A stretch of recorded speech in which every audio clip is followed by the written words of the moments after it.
We said there were two ways, though, that we could change our state. One was to change our what now? Nice and loud. Or the other is to change our focus. Change the way we're representing things to ourselves. Like picturing things in our head is one way we focus. Somebody doesn't show up on time, we picture in our head, I'll see why, because they're out there messing around, because they don't care about me, because this and this and this. Another way we focus is by what we say to ourselves. We represent, oh, well, they're not doing it probably because they don't really love me. And we talk to ourselves in certain ways. We get all these negative feelings. But if we change what we focus on, we change what we feel. If you think of something you're afraid of and you focus on it, will you feel it? You bet. If you wanted to feel depressed right now, how many could pull it off? No problem. How would you do it? You remember, don't you? Little reminder here. Just put yourself in a lousy physiology. Or, easily, another way you could do it, of course, mess up your biochemistry, eat in a way that drops your blood sugar through the floor. Or how else could you pull it off? All you have to do is think of something that once happened that made you feel bad. Something from the past, and remember it again. That seems very intelligent, doesn't it? And feel bad about it once again. Over and over and over and over again. How many of your friends said, yeah, I'm going to this movie, I hate it, sucks, I'm going back there again. You go, how many times have you been to this movie? About 4,000. What would you probably ask them? Why would you go back there? Well, because I have to. Would you believe them? I don't believe you either when you tell me that. But I always believe in you because I know you know better. You don't need to go to those movies anymore. They're a bunch of myths anyway, made by poor directors. Lousy writers, lousy producers. You're a better producer, director, and writer now. You're probably even a better actor or actress. So why not create it the way you want it instead of seeing the same old movies over and over again? Most producers I know don't sit and watch their worst movies over and over and over again and feel bad about them again. The most of them do is they go, that was part of my learning experience. Time to move on. How else could you feel bad, by the way? You could do it currently, couldn't you? All you have to do is think of something you think you've lost that maybe hasn't even happened. Right? Or think of something that you want but you're not getting right now and feel bad about it. Or you could think of something that hasn't even happened yet and feel bad about it in advance. A coward dies 1,000 deaths. A courageous man or woman only once.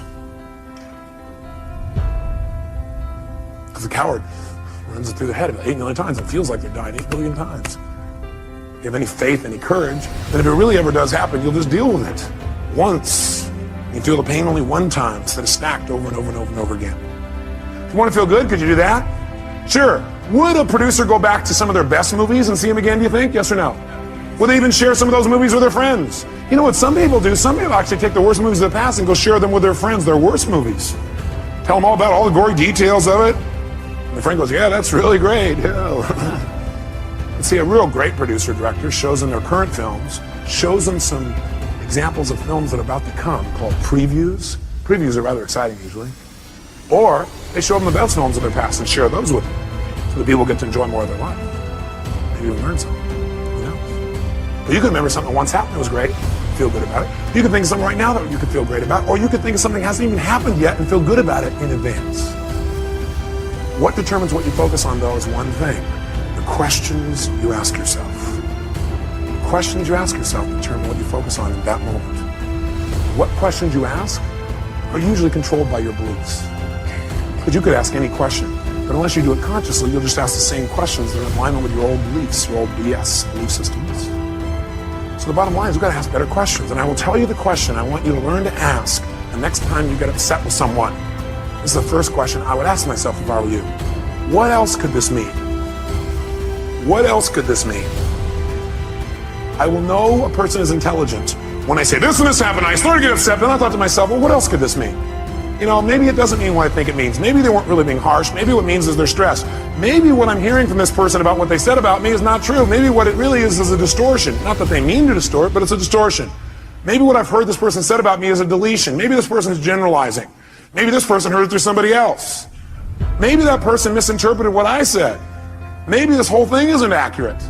Maybe it's accurate, but they're stressed. Maybe I'm just stressed right now. Maybe what this really means is I'm stressed and I need to get more resourceful and be more loving. And I can handle this. Maybe what this means is it's a chance for me to go to the next level. What else could this mean? You're only upset when you've decided on a meaning that creates an upset. So if you're feeling upset, what else could this mean? Because again, how many of you have ever thought something meant something and been upset about it later on found you were wrong? How many have done this? So wouldn't it be smart as a first step to always ask, what else could this mean? And search for other possibilities. See, with my friends, I always do this. If I care about somebody, I always do this. And And what I've learned to do is even with people I didn't so much care about or didn't even know. What else could this mean? See, that makes your whole life open up and expand. See, once you think you know what everything means, you're in deep trouble. Because when you're a kid, you know what happened? You used to have this big giant doorway. But then you became an adult. You noticed the door. You started to say, I know how this door works. And you close it a little bit. You said, I know how the world is. And you closed it more. I know the world is. And pretty soon, now you know how the world is. You absolutely know how the world is. See, when you're a kid, you didn't know how the world was. It was just amazing how big the world was. It was amazing how much wonder there was in the world. How much you could learn, how much you grow, how stimulated you were. You were stimulated by all kinds of things because you didn't know for sure what everything was. You're always curious about what things were. But as an adult, you now know what everything is. And if it doesn't fit in there, it's wrong. About this now, I don't have anything to know about this. I mean, there's all kinds of things that could be going on. I don't know. Opens your world again. We're going to teach you to do this in a format that makes sense. Now, the thing that happens, though, if we want to be able to really take control of our meaning is we got to pay attention to our emotions. So in your notes, write down emotions. Under emotions, in fact, you might want to write the word negative emotions. Negative emotions. Negative emotions. And then as soon as you write it down, cross it out. The word negative, anyway. What are some of your negative emotions? Tell me what they are. Fear, what else? Pardon me? Hate, what else? Anger, what else? Guilt, what else? Worry, what else? Upset, guilt, what else?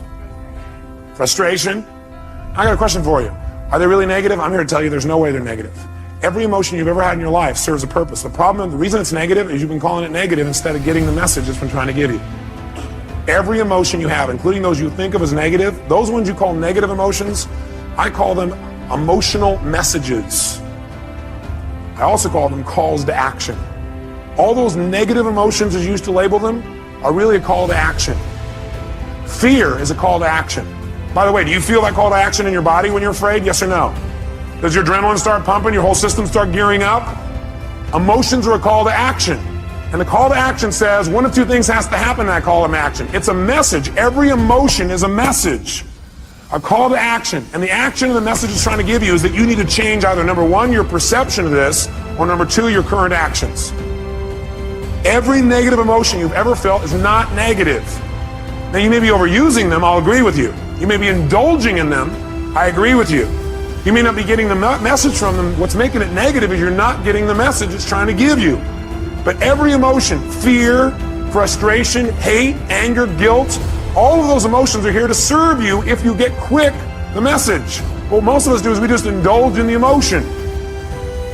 So we never get the message, and that's why it's negative, because it starts screwing up your body, because what it is a signal to act, and you're not acting. That's why you feel sick to your stomach. You're not acting. You just keep on indulging the emotion, not hearing the message.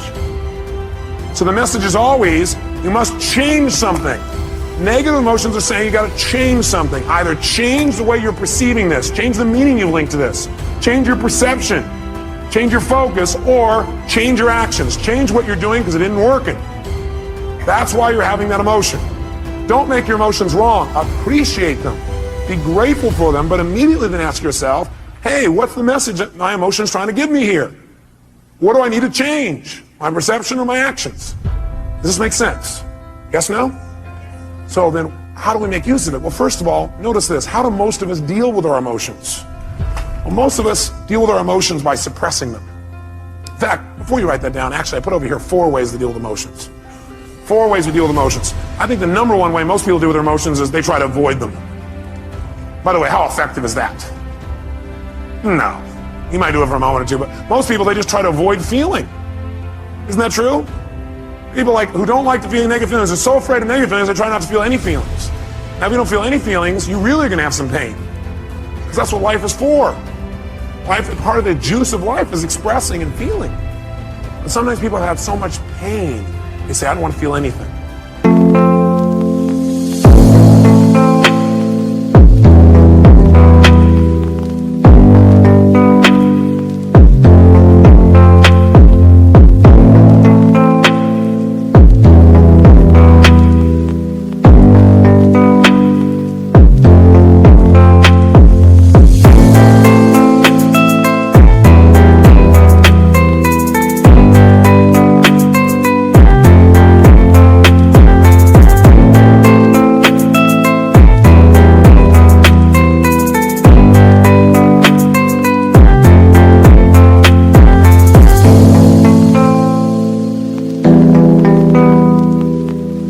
It never works, because eventually it comes out anyway. And then you feel bad about never having felt bad. You feel bad about the fact you didn't feel good. You have a sense of loss because you didn't feel things. Second way people try and deal with their emotions is they endure them. They're going to grunt it out. I'm going to endure these. I'm going to make it through this. I'll hang on to this. And again, this doesn't work. Now they may try and disassociate after a while here again, or they may try and suppress the emotion. I'll just endure it. I'll just keep pushing it down and I'll make it through it. I'll just endure it. That doesn't make it better either.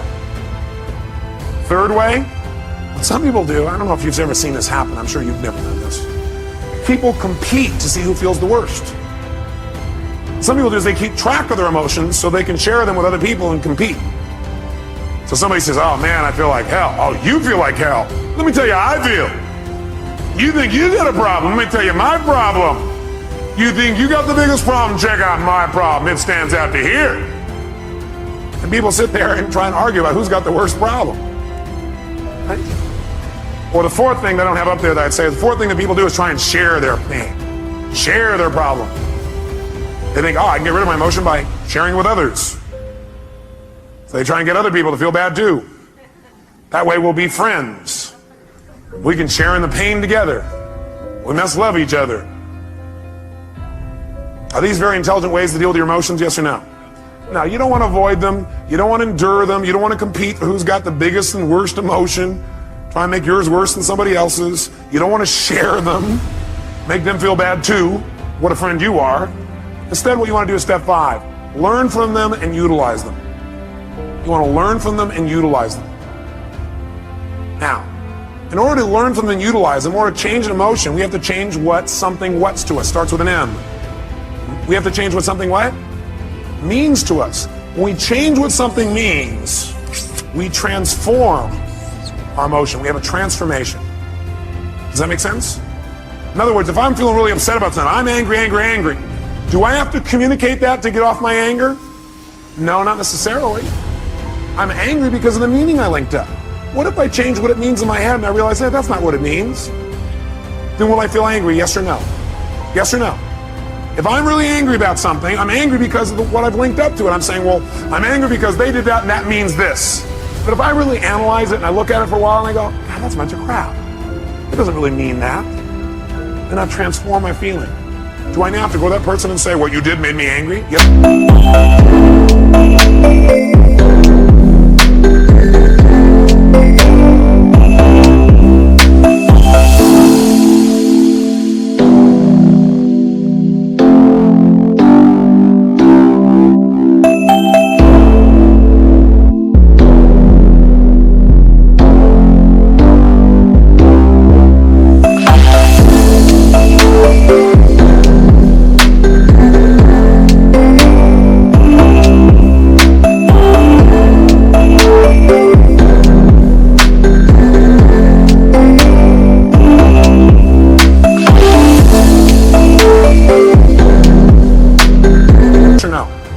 Yes or no? No, because I don't have that feeling. I truly don't have it. I'm not suppressing it. I've transformed it. Suppression, however, is when you keep the same meaning. That you keep the same meaning. You're upset about something and you keep the same meaning. You don't change the meaning. All you try and do is stuff the emotion. Try to pretend it's not there. That's suppression. So if you keep the same negative emotion, you don't change how you feel about it, you just try and pretend it's not there. That's suppression, and that's when you get in trouble. So our goal is not just to take things and not suppress them and just express whatever we feel, because if you just go express whatever you feel and you don't think it out, are you going to always communicate well, yes or no? No, in fact, you may say things later on you'll regret in the heat of the moment because you were in state. So what you first want to do is see if you can transform it, honestly and sincerely, and if you can't, then your goal is to get someone to help you to transform it. Go to the source and get the source to help you to transform this. So you know what? I felt this way about this. I made up this bizarre meaning. I know it's not true because I know who you really are. But this is like a crap I did in my head. Can you help me? I need to change this. Can you give me some more information or some feedback or help me to clarify this thing? I kind of screwed this up in my brain because I know that's not what you meant. That's what I did inside my head. Can you help me out? Is that different?